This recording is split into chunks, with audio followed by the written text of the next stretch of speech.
I'm here with Wong Nagata and Joshua Ng, and we very recently returned from a 20-plus day journey to Asia. We started out in Manila, went up into Baguio, came back down to Manila, Hong Kong, Macau, Shanghai, Nanjing, Beijing, Seoul, Taipei, Taichung, and home. We joined the World Anglican Chinese Clergy Conference fellowship, and it was really wonderful because there are people from all over the world, the Chinese clergy from all over the world.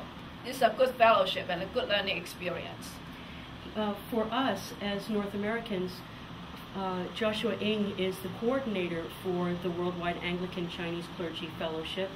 So it was thanks to Joshua that I got the invitation, so I was the first Anglo woman to be invited to go and participate in this fellowship, which was awesome. Yeah, so as a bishop as well.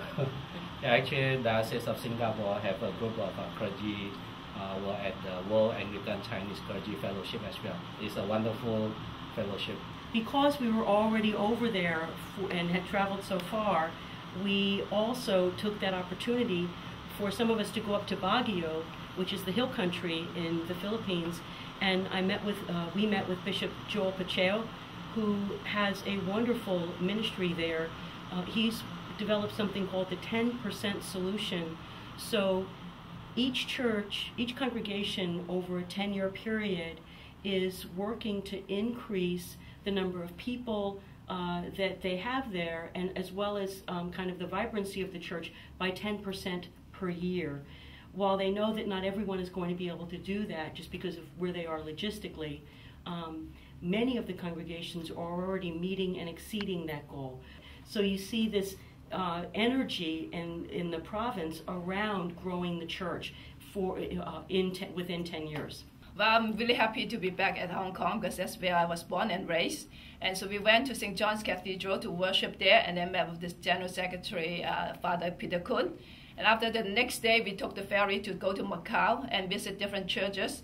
And one of the highlights was to go to Morrison Chapel to see the place where the Reverend Florence Lee Tim was served over there, the first female clergy ordained in the Anglican Communion. Then we flew to Shanghai, and Shanghai we got to go to the historic Trinity Church. And it was actually, I think, more than 10 years ago.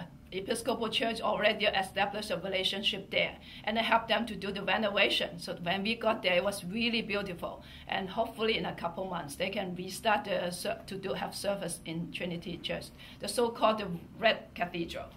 It's called the Red Cathedral because it's made of red brick. Meeting with Elder Fu, who's kind of like the presiding bishop of the Three Self-Patriotic Movement, which is basically the head of Protestantism for mainland China, was a real treat. And for him to be our guide and to take us over to the Red Cathedral was an amazing experience.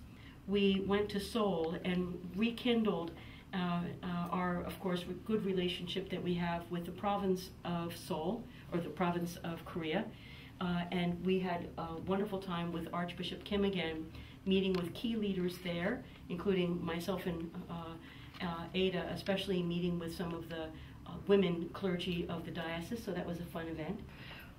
And then we went home, as it were, to Taiwan. The Diocese of Taiwan is part of the Episcopal Church, and is part of Province 8, just like the Diocese of Los Angeles is.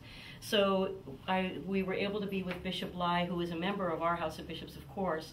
So it was kind of like coming home before we actually got home. And I think for me as a bishop, the most important thing were the contacts we made, the friendships we made. Both Ada and Joshua were the king and queen of exchanging business cards.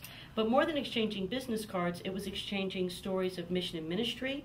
It was exchanging stories of how, we can be in communication with each other.